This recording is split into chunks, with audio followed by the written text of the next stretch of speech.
Lisa Caponigri joins us again today. She's the author of the book, Whatever Happened to Sunday Dinner, and she's an Italian lifestyle expert, a great cook. We're pleased to have you back in the kitchen again, Lisa. Thank you. Happy to be here. I should ask you, where can people get the book, Whatever Happened to Sunday Dinner? You can buy it on Amazon.com, Barnes & Noble, both in the store and .com, and hsn.com. Okay. You can just Google it if you want to, and you can That's find right. out too. It's the only cookbook on the market about Sunday dinner. Okay. So you'll Okay. find it. So today you're going to make, or you're going to talk about no hassle pasta sauces, Yes, right?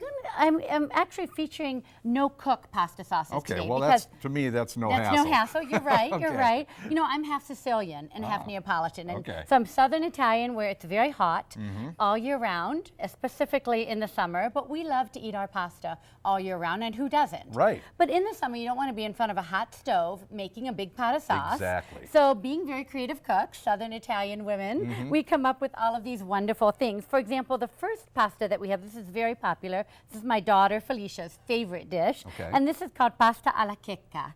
And Pasta alla chicca. Oh, you say Okay. that so well. Oh, Very thank you. good, I've been very practicing. Good accent. Yes. Thank So you. what it is fresh, delicious cherry tomatoes. And you know, in the summer, we're so fortunate, Gordy, in this part of the country, with all of our fabulous farmers markets that we right. have, and our locally grown produce. So we have these delicious cherry or grape tomatoes. I Right, like to use the grape, but the cherry are fine too. Right, right. And you just slice those. Now you've got your penne. I use penne pasta for this, but you could use a rigatoni. You could use, it's better with a shortcut of pasta. And then fresh basil. Again, in the summer, we have so much wonderful fresh basil. And you know, basil just lends a wonderful taste, bright, sunshiny taste to everything. And then some fresh garlic, just chopped fresh garlic. Doesn't take much. Doesn't take much, and yeah, it just gives it that kick that it needs. Right. With some, of course, extra virgin olive oil, which all Italian dishes, right, need that. So here we have our fresh extra virgin olive oil, and you toss that, and you have a no-cook sauce, and it's delicious. I'm going to plate some for you. Could I try just a little bit of that? Absolutely. Let me get you some more tomatoes. Okay. There you go. It looks great. Okay. And while you're tasting that, let me tell you about the second one. This no-cook pasta sauce is very near and dear to my heart. Thank you. Yes. And this is lemon spaghetti. And Lemon spaghetti. yes, Okay. it sounds odd, but it's absolutely, when you taste it, you've never had anything like it. It's fabulous. And my grandmother was Sicilian, my maternal grandmother, who taught me how to cook, and to whom I dedicate my cookbook.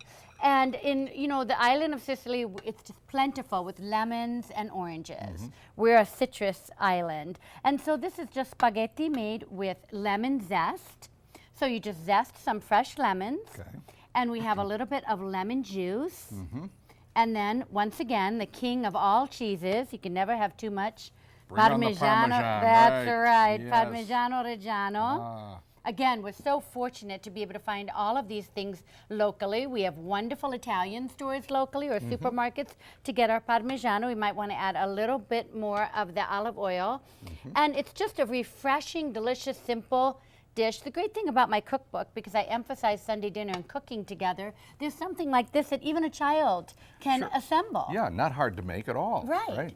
Yeah. Fresh ingredients, easy. The hallmarks of Italian cooking. Fresh, simple ingredients that just are delicious. Excellent. Now, what do we have here? Well, here we have a traditional caprese salad with a different take on it. Okay. When I lived in Tuscany for many years and raised my children there, I learned that the Northern Europeans, Northern Italians specifically, like to bake their caprese. So where we would just assemble this in the summer and maybe put a little fresh pepper and salt on it, they like to bake it in the oven. And what happens is, you know, the mozzarella melts a little bit and all the flavors sort of meld together, and it's delicious and wonderful. So this is just a different take on a traditional salad. So how long would you bake that in the oven? Literally 3 minutes. Oh, really? Because not long at all. No, so. as soon as the mozzarella starts to look like it's melting and getting a little stringy, you want to take it out and eat it. Okay. And it's a wonderful accompaniment to pasta, or I love it with grilled meats in the summer.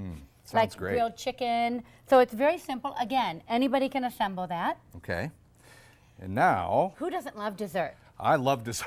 Yes. Okay, so what do we How have do you here? not? Well, Italians are known for their desserts not to be too heavy or sugary. We use a lot of fresh fruit. again, in this part of the country, we're so blessed to have fresh peaches and strawberries in the summer, wonderful fruit. Sure. So here are some lovely fresh peaches, and what we do is we just ground up, this is the amaretto cookie, which is a very traditional amaretto cookie. You can get these locally. Where would you find those? I buy them at Bamber's Superette Oh, on okay. Mishawaka Avenue. It's a Sure. wonderful Italian store. Jean has everything.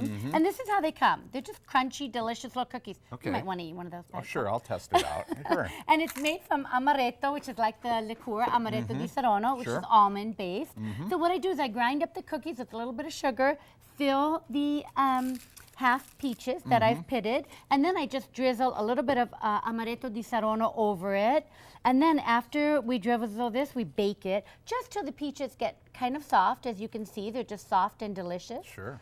This This is with- wonderful, by the way, these cookies just alone. Aren't they yummy? And they're not too sugary, you know, not too heavy, not too sweet. But this with a dollop of whipped cream or ice cream is delicious. And then this is a fun little spritzer for the summer that we love to drink in Sicily. A little bit of fresh squeezed orange juice and wonderful Campari soda.